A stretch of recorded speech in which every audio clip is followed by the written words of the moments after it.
Welcome to part 6 of our 7-part series of programs titled 7 Steps to Dominating Your Finances. Are there steps you can take to dominate your finances?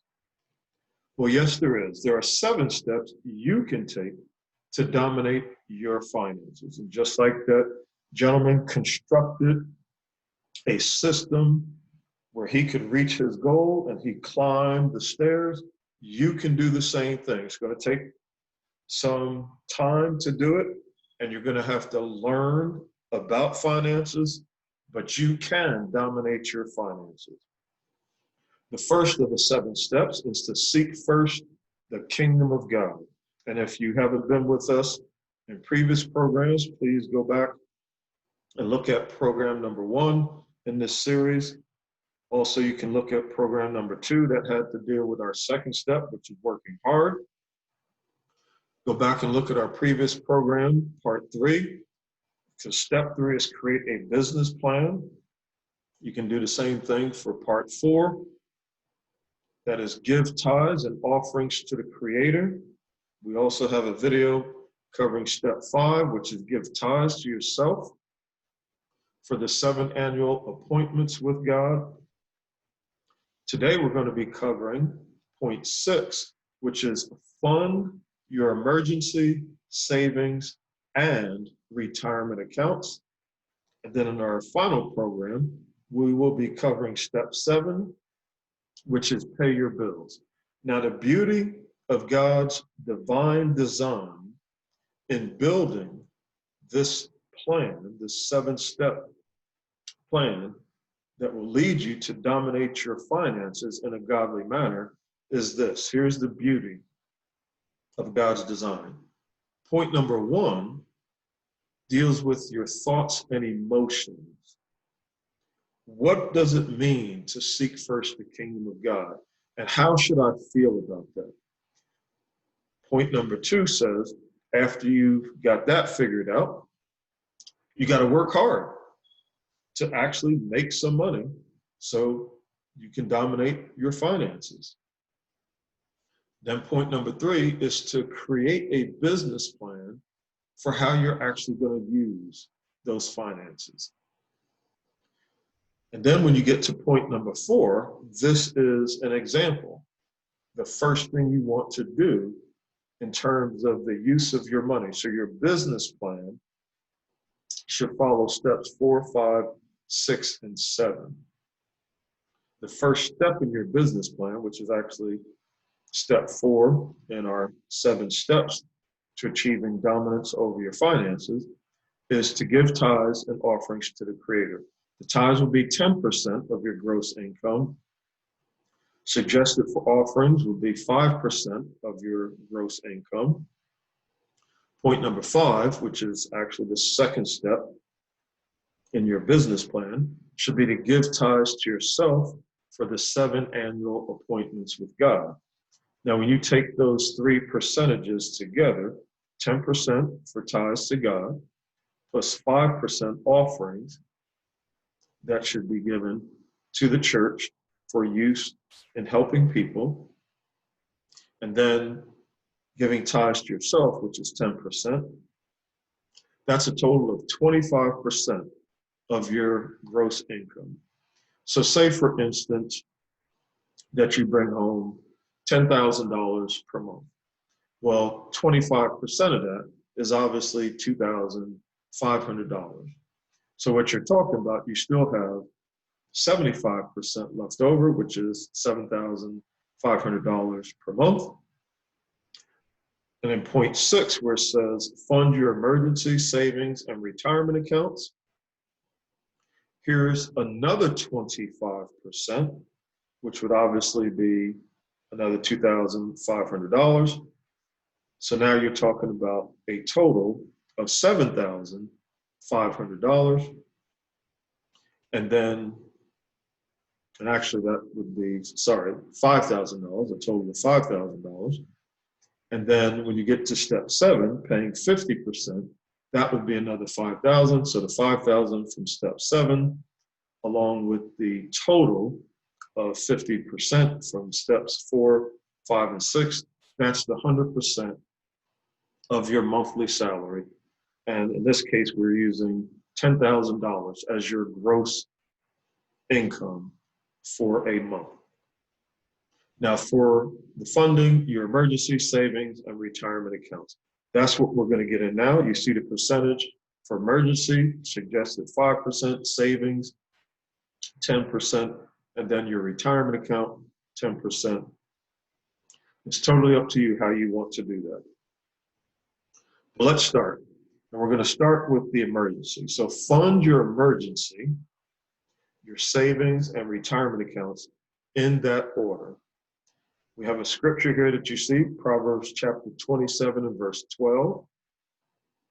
This is Proverbs chapter 27 and verse 12. And it says, the prudent see danger and take refuge. But the simple, or I'm going to say a stupid person, will keep going and pay the penalty. Even though they see danger, they're going to keep walking toward the danger. And because of that, they're going to have to pay the penalty. That's a stupid person. When you see the danger and you don't take refuge, but instead keep going toward it. And, you know, if you pay the penalty, that's your fault. That's just stupid when you could have avoided it. In terms of finances, that means save for an emergency. You have to put some emergency money aside. Excuse me. Now, the recommended emergency amount should equal 6 months of your salary. So if we're talking about taking 5% and allocating that 5% of your salary on a monthly basis. Well, again, if you talk about $10,000 that you have on a monthly basis, 5% of that is going to be $500. So then you're going to have to put $500 away over a certain period of months until you actually accumulate $60,000, because your emergency should be 6 months of your total salary. If your total salary is $10,000 per month, then you're going to want to have in your emergency eventually $60,000. So in case you lose your job and you're not able to collect unemployment, then you still have 6 months of salary set aside in an emergency fund. Now, again, that can take you quite a while to save it up, but that should be your goal, is to keep saving. And if you're saving, again, 5% of your $10,000, that's going to be $500. Okay? Now, savings, the savings, this is for non-recurring expenses and fun. What I mean by that, we're going to talk in step 7 about paying your bills. But we don't want you to think about your savings as paying for your bills. Because bills, when you think of bills, you should think about recurring expenses. Like, for instance, I know that I'm going to have to pay my taxes. I know that I'm going to have to pay my mortgage or rent. I know that I'm going to have to pay my car insurance. And if you have a car note, these things come up on a regular basis. That's what we're going to be talking about in step 7, paying your bills. In step 6 here, where we're talking about after you put away enough money in your emergency, then you start putting money in your savings. The savings are for non-recurring expenses. Like, for instance, you might want to take a vacation. That's not a recurring expense as in a bill, but you should be saving for something like that. Or you might need to purchase some furniture. Well, that's not a recurring expense, But if you need the furniture, you want to have enough money saved to purchase it. And again, that's aside from an emergency. If you're looking at this picture here where there's a crocodile lurking in the water, that's an emergency. If you run upon a crocodile, that's an emergency. And once you spot it, don't keep walking to go into the water. Take refuge. Stay on land and maybe even climb up a tree, because you do know that crocodiles, they can come out of the water and chase you on land. So what that means is that you should imagine that there's going to be some emergency in the future, like, for instance, a major illness. So you don't just walk toward that major illness, which hopefully you'll never receive this, but it might be a call from a doctor saying you have cancer. Well, you don't want to just keep walking toward that cancer and not take care of yourself, not be prepared. So imagine that something could happen. Hopefully it never will. You'll never have to use your emergency. That would be great. But let's say, for instance, you're playing basketball and you break your leg. Well, that's an emergency. Again, you're going to need something to pay for that medical bill, for the surgery, for the repair, whatever.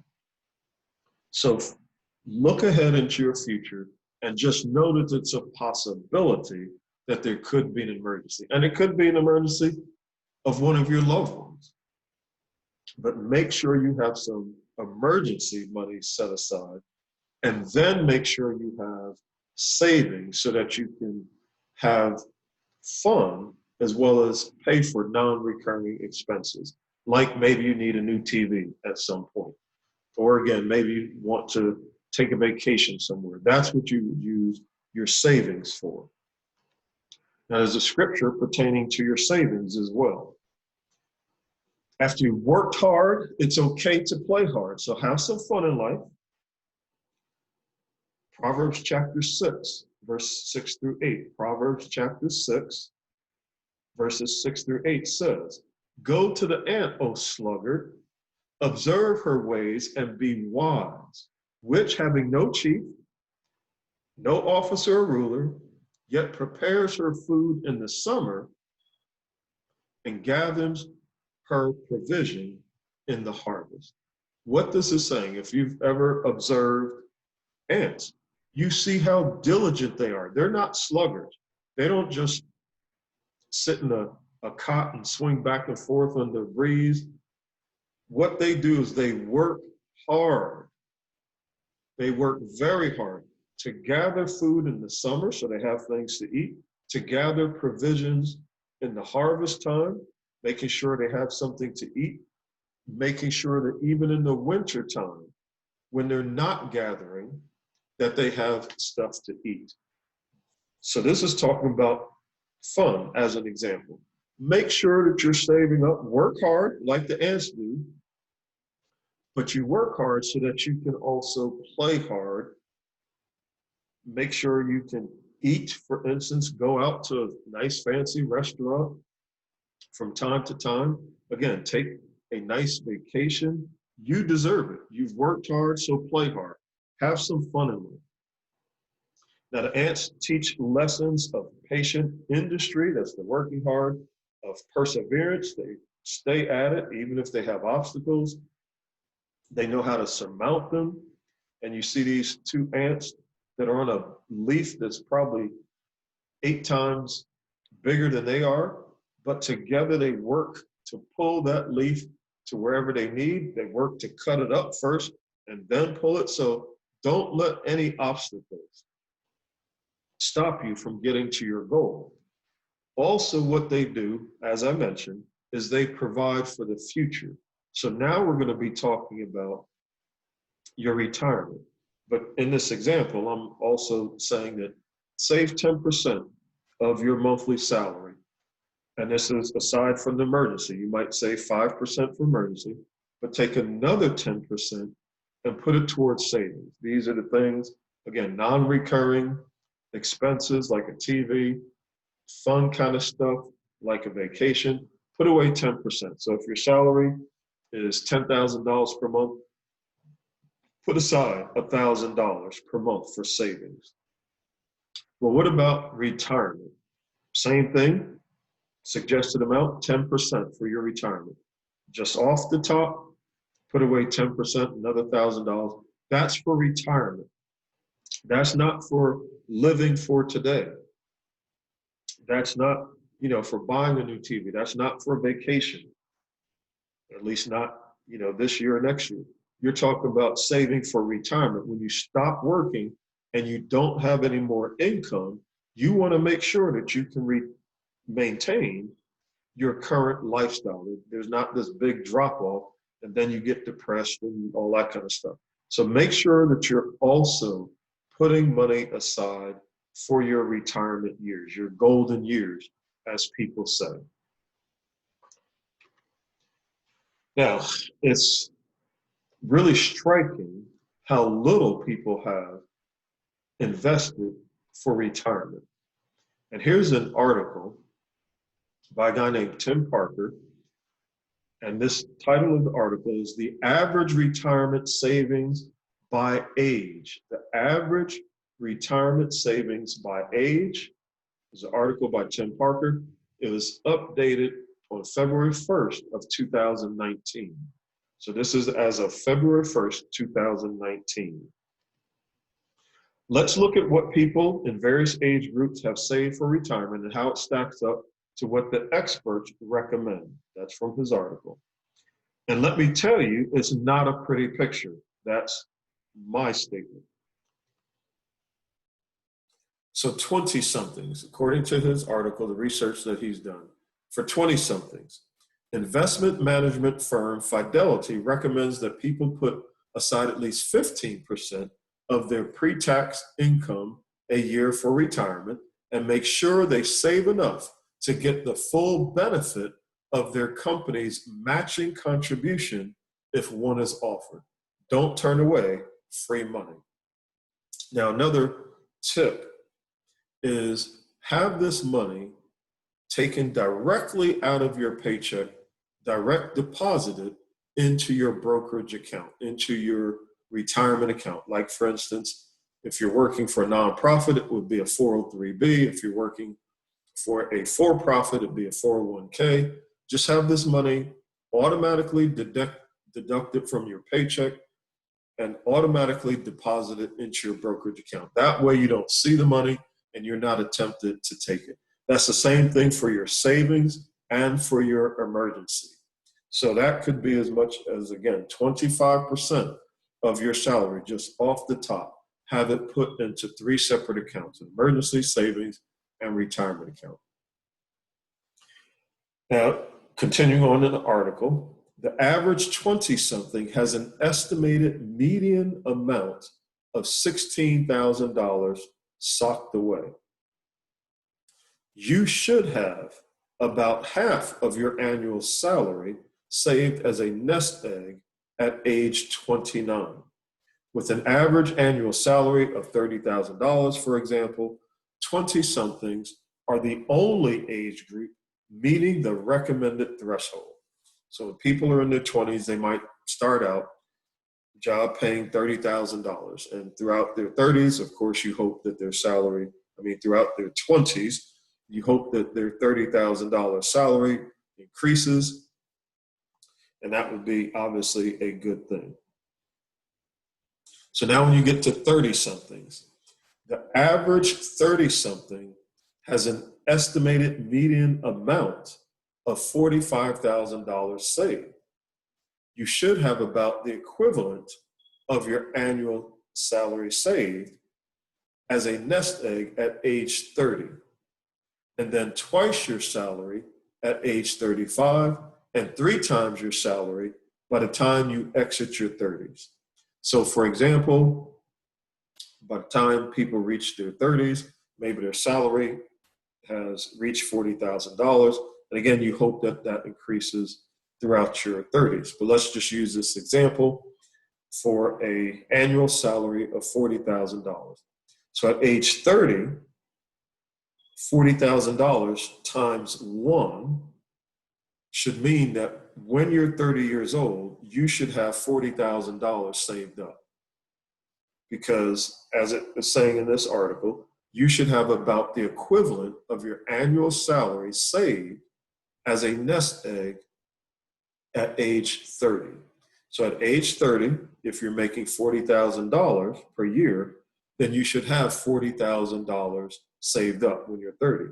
By the time you reach 35, you should have 2 times your annual salary. So if your annual salary is still $40,000 for the sake of this example, 2 times 40,000 would be $80,000. So at age 35, you should have $80,000 saved. At age 39, you should have 3 times your annual salary. Again, assuming your annual salary is $40,000, 3 times 40,000 should be $120,000 that you have saved. So by the time you are ready to exit your 30s, you should have $120,000 saved in this example. When you get to the 40s, statistically, most Americans are dangerously behind at this point, with an estimated median savings of only $63,000. And the reason why this happens, now again, I'm going outside the article, this is my comment, but the reason why this happens is because when people are younger, it's hard to really think about investing for the future. It's just difficult. And so also what happens is life happens. And because people, they might start out enthusiastically and they're on track for a couple years, but then life happens. They meet somebody, they get married, they have a child, maybe the child is even unexpected. Again, maybe you have an in-law that has to come and live with you. All of these unexpected things, life just happens, right? And people get sidetracked. And so as they get older and older, that becomes a problem because they allow money to go toward other things as opposed to sticking to their plan. So now, going back to this article, remember that you should have 3 times your annual salary saved by the time you reach 40, 4 times your annual salary at age 45, and 6 times your annual salary by the time you reach 50. So I'm going to say that the person is in their 40s and their salary has reached $50,000. So at age 40, if a person making $50,000 per year should have 3 times that amount saved, that means they should have $150,000 in their retirement account at age 40. They should also have, by the time they reach 45, they should have 4 times their annual salary, assuming their annual salary is $50,000. 4 times 50,000 is $200,000. So a person at age 45 should have $200,000 saved in their retirement account.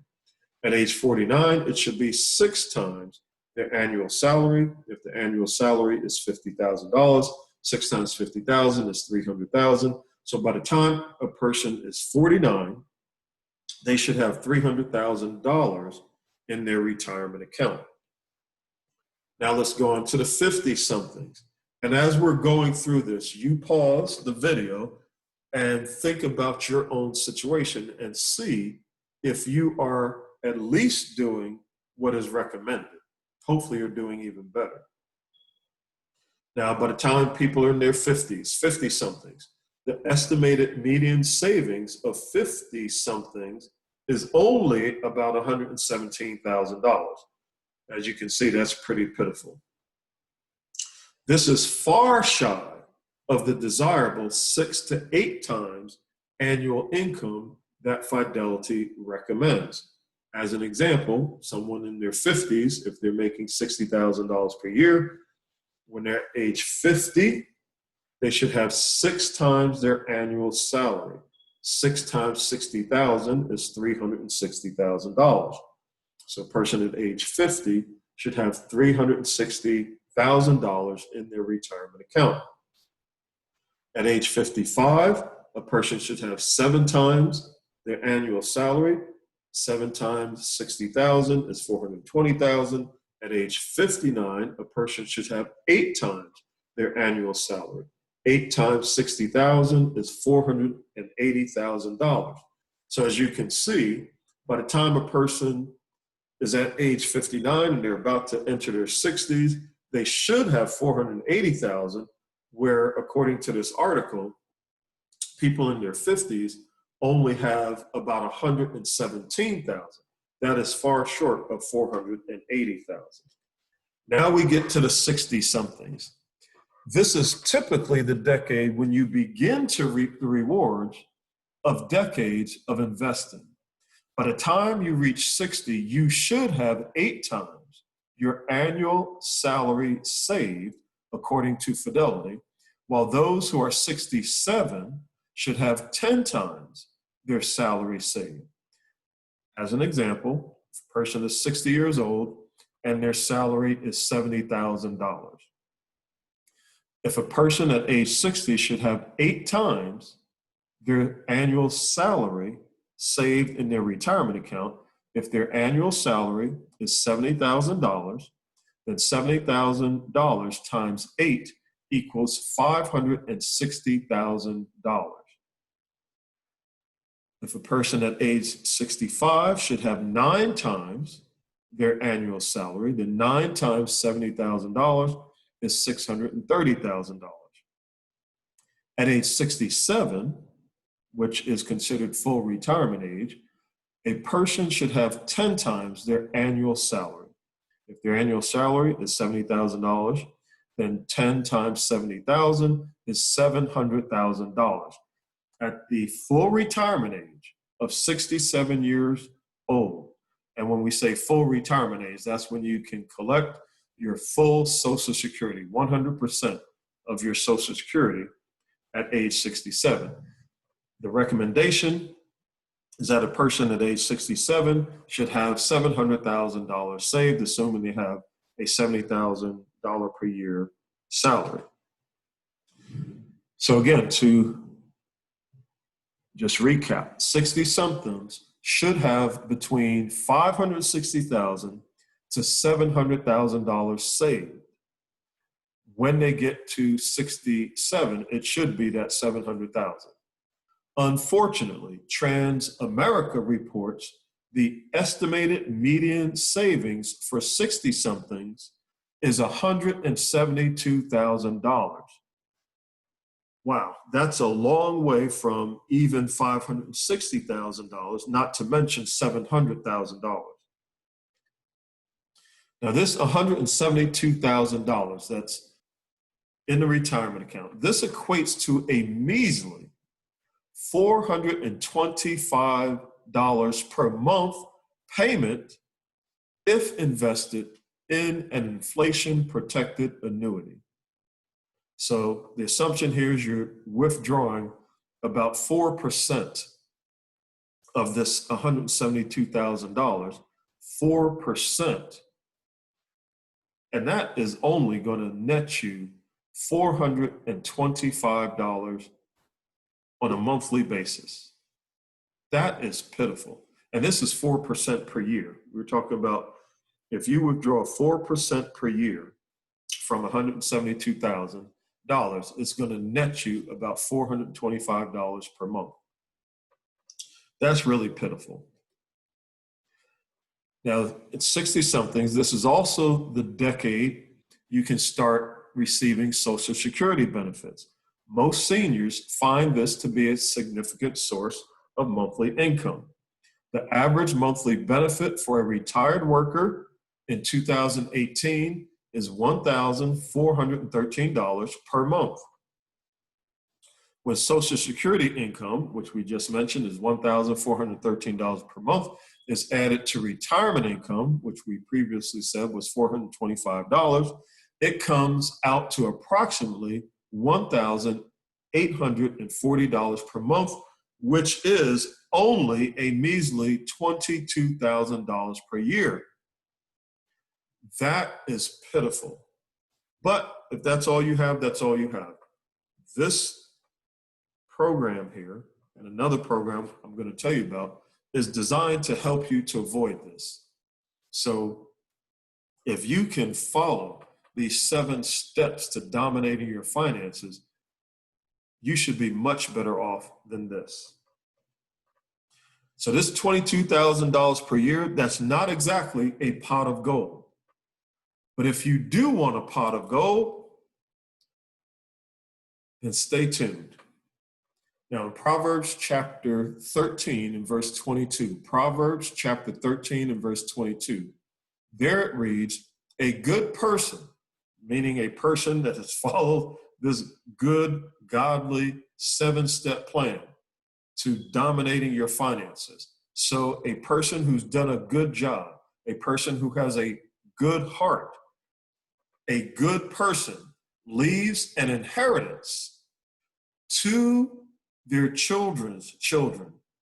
So first of all, we're talking about you have to have some money saved to last you through your retirement years. Then, ideally, according to God, this is scripture, it would be great if you had some money to pass on as an inheritance, to pass on to your children. And not only that, you should be ideally in a position where you can pass on an inheritance to your grandchildren as well, leaving money for your children and leaving money for your grandchildren. Now, if you like more details about this, there's another YouTube channel that we operate, and that is called the Million Millionaires Movement. That's a YouTube channel separate from the Christian Ambassadors YouTube channel. This is the Million Millionaires Movement. Here we specifically teach people about investing.